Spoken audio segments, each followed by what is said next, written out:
A kid runs out of the house, backpack slung over his shoulder. He's late for school. The sun is already heating up the streets of Hiroshima. At 8:15 in the morning, everything he's ever known is about to disappear. You're in Hiroshima on August 6, 1945.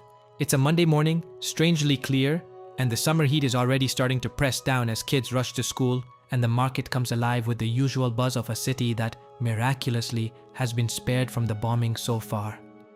In the distance, an engine breaks the silence of the blue sky. It's a faint sound, almost not worth noticing. Nobody looks up. Welcome to the exact moment humanity changed forever, an instant when the most advanced science turned into the most primal nightmare. And the end of the world wasn't a prophecy. It was a reality that fell from the sky at 8:15 in the morning. This is what it was like in Hiroshima the day the bomb fell. On Reconstructed History, we travel through the eras and cities that shaped the world and give them a visual identity. Let's kick off this journey into the past. If you'd walked through the streets of Hiroshima on the morning of August 6, 1945, you wouldn't have seen a city in ruins or a landscape of immediate war. You'd have seen a city alive. At that time, Hiroshima was one of the most important urban centers in Western Japan, with a population hovering around 300,000 people, though that number fluctuated due to military mobilization and the partial evacuation of civilians. The city sprawled across a delta formed by several branches of the Ota River, creating a natural network of canals that divided the neighborhoods and connected urban life to the water. Wooden and concrete bridges crossed these channels, always busy with pedestrians, bicycles, and a few military vehicles. The city's layout blended modern zones with traditional areas. Concrete administrative buildings stood alongside 1- or 2-story wooden houses with dark tile roofs. It was a functional, organized city, deeply integrated into Japan's war effort. Nothing suggested that this morning would be the last one of normal life. Walking through its streets, you'd notice a constant mix of civilian and military life. Hiroshima housed the headquarters of the Imperial Japanese Army's 2nd General Army, making it a key strategic center. Officers, soldiers, and administrative staff were part of the everyday scene. Still, civilian life carried on. In neighborhoods like Nakajima, near the center, houses were packed tightly together, separated by narrow streets where kids played and neighbors chatted. Small shops opened early, bakeries, rice vendors, fishmongers selling fresh catches brought in from the Seto Inland Sea. Trade was limited by the war, but it wasn't non-existent. The local economy was partly propped up by military industry, with factories producing supplies and equipment. It was a routine that no one imagined was about to shatter forever. Hiroshima's architecture reflected that mix of tradition and modernity.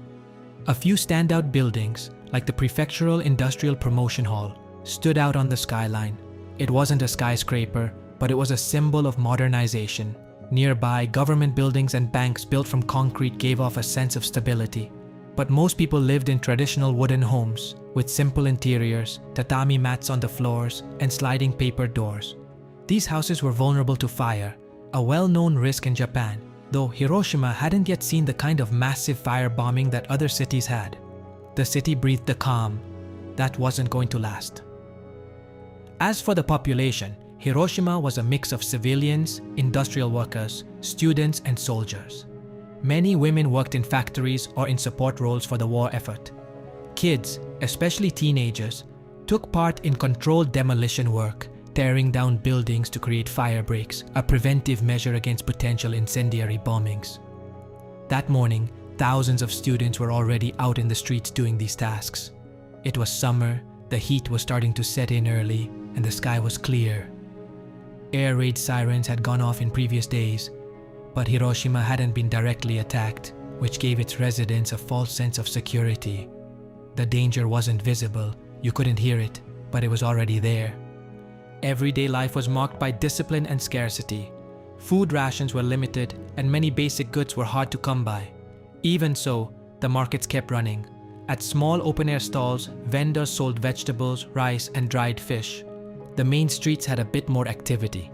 Electric streetcars ran through the city, carrying workers and students.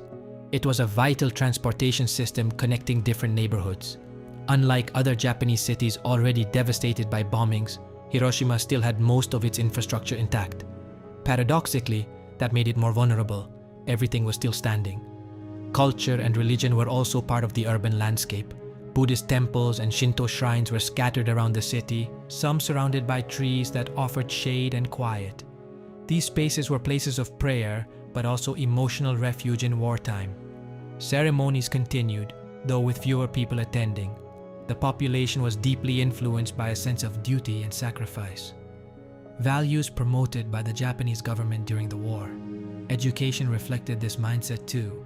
In schools, kids learned not just basic subjects, but also lessons in loyalty and patriotism. The war was ever present, even if you couldn't always see it. Economically, Hiroshima functioned as a logistics and military hub. Its port, while not as big as some others, was important for transporting supplies. Factories cranked out everything from uniforms to parts for military machinery. The city wasn't just a stopover, it was an active cog in Japan's war machine. That partly explained why the United States had selected it as a strategic target, but its residents didn't know that fate. For them, it was just another morning, a clear morning, quiet. At 8:15 in the morning, many people were already deep into their routines. Office workers at their desks, students in the streets, housewives preparing simple meals. The dominant sound was the hum of daily life, footsteps, conversations, the distant buzz of streetcars. The sky was clear, offering perfect visibility. There were no immediate signs of a threat, no sirens, no visible planes for most people. The city, untouched until that moment, had no direct experience with a devastating air attack. And then, for a split second, the city ceased to exist as they knew it. But up until that precise moment, Hiroshima was a living, structured, functional, and deeply human city. It wasn't just a military target on a map. It was a place where people worked, ate, prayed, and dreamed. Where kids ran through the streets and adults tried to hold on to normalcy in the middle of uncertainty. The story of that day doesn't begin with the explosion. It begins with that routine, with that normalcy, because understanding what was there before is what makes it impossible to grasp what came after. In a matter of seconds, everything that seemed ordinary, the streets, the voices, the homes, turned into a memory frozen in time, reminding us just how quickly humanity can change its destiny in a matter of seconds. But that's where our journey into the past ends. Tell me, how do you think the world would be without this tragedy? Drop it in the comments. And if you enjoyed this deep dive into history, hit like, subscribe to Reconstructed History so you never miss a journey, and click on this video if you want to keep uncovering the best kept secrets of our past.